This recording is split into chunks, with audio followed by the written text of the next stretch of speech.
محترم شریعت د خزو ویخته د هغوی د فارغ خایس ګرځولې دي او بیا ورته شریعت حکم کړی دی چې خزې د ویخته نه واړه کوي.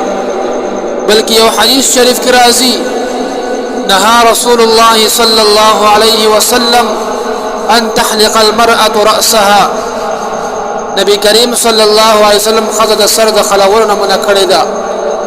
او د فقه حنفی مشهور کتاب در مختار کې لیکل شوی دی خزه کې خپل ویخته واړه کړل نو دا ګناهګار او ملعونه ده.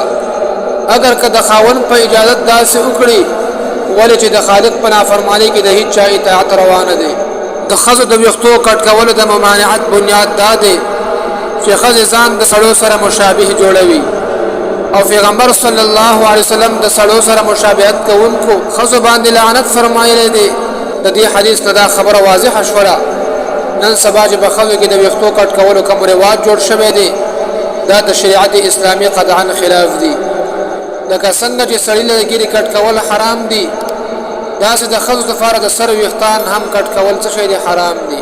اگر که دنیا والا ورته بې شرمه ونه وایي مګر د الله تبارک وتعالی په نظر کې دا بې شرمه ده او بې حیا ده. د دې نه په هر صورت کې بچ کېدل پکار دي او خپل کور والا هم د دې نه بچ کول پکار دي.